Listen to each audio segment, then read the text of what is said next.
Understanding that working and improving just the physical aspect of playing,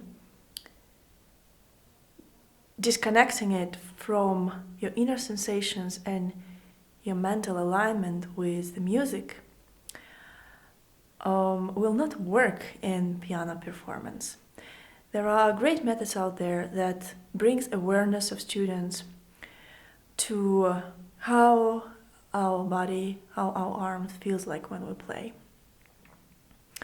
And that's a good beginning, but it's time to move on. So today we're going to talk about how to connect physical movements to inner sensations which align with music that's written in the score. So how about we start with the most simple example, posture. If you were ever corrected your posture, you might notice that switching your attention to posture while playing will distract you from expressing musical or technical part of your performance, and vice versa. You very often would come back to the habit of bad posture as soon as you start thinking about music. So this is a very good example because it shows how disconnecting physical approach with musical approach can actually distract you from both aspects of this of playing. So what do we do in this case? After we establish what correct posture is, and we're gonna talk about this maybe just in a minute, we'll see how it goes. That physical sensation in your body, we have to connect with one of the musical means of expression that we use when we play. And I myself connected to a self-confident energy when I play on stage, but there is no necessity to do it exactly this way. One of the options is to connect it with that horizontal line, that inner singing, the intonation, that distance in between the notes that we sing with glissando and resistance. We addressed that topic in one of our previous episodes. So in this way, every time you're going to play, you're going to sing. And because that physical sensation of correct posture is connected to inner sensations of singing, when you're going to sing, you're going to naturally include posture in your playing. So in this way, you're still following the correct tone production, which includes sound homogenation as a vertical line and internal singing as a horizontal line between the notes. And yet, it would create a correct posture while playing. Maybe I will make a separate video about what correct posture is. Just let me know if you're interested. What is another good example? There are plenty out there. One of them is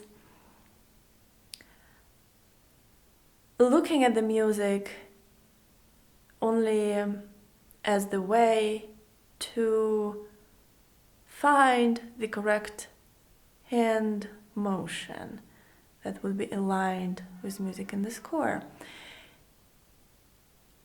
But not through the mental practice, not through sound imagination, not through singing, but rather from a very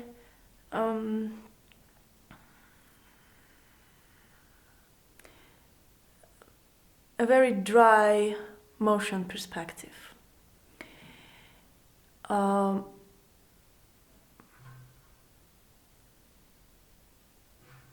Again, I'm not trying to say that this is wrong, when I'm trying to say that maybe this is not enough. So what happens if a teacher shows you the correct motion and you try to imitate it? You have to be aware of the fact that executing the motion in a correct way that looks similar from the outside doesn't indicate that you're making exactly the same inner sensation.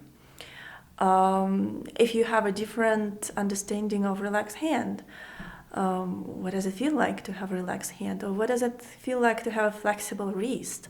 What does it feel like to let the wrist breathe? It's a very vague explanation.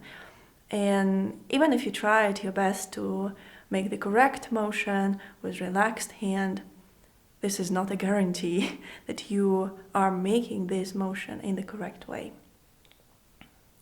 So the way to approach this is to use your hand as an expression of your thought.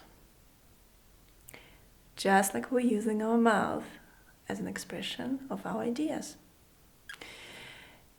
And when I suggest to move the wrist, it's only because it would express that movement of imagined sound in our mind.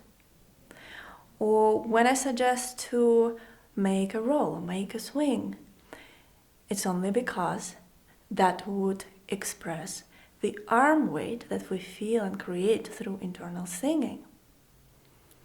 When I suggest to move a hand in a three-dimensional way, up and down, left and right, it's only because that would help to express a three-dimensional sound that we create in our mind, which I address as sound texture, that liquid sound that allows in our imagination to bring the sound down and then move it right to left. All of this, so the way it works, and when I tried it for the first time, when I find out about this technique, I had a very, very intense and clear feeling that if I'm just moving my wrist without any sound imagination, the stiffness in the energy that is present in my wrist at this moment will be still sustained.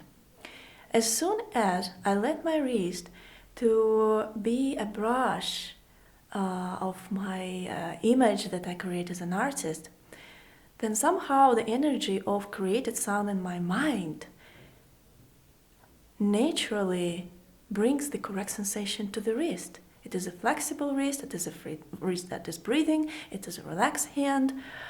Some sort of magic is going on there. And the same way it works with everything else.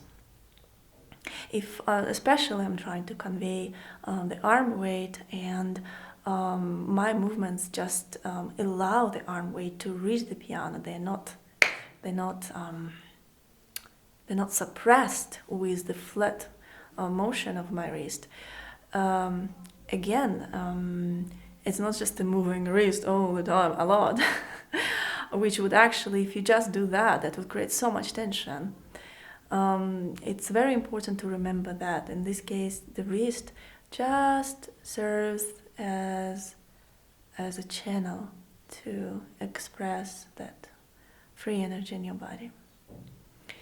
So these are just a very few examples, and we can go over much more with dynamics, with phrasing, how naturally you would start making bigger movements or even sometimes lifting your fingers when you want to express a louder sound.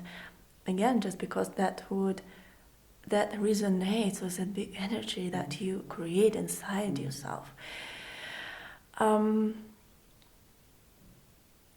But let's just stop right here, and I will let you think about how to use your hands not just as a problem that needs to be solved, but more as a tool that you use to express what's on your mind, and then everything else just falls into place.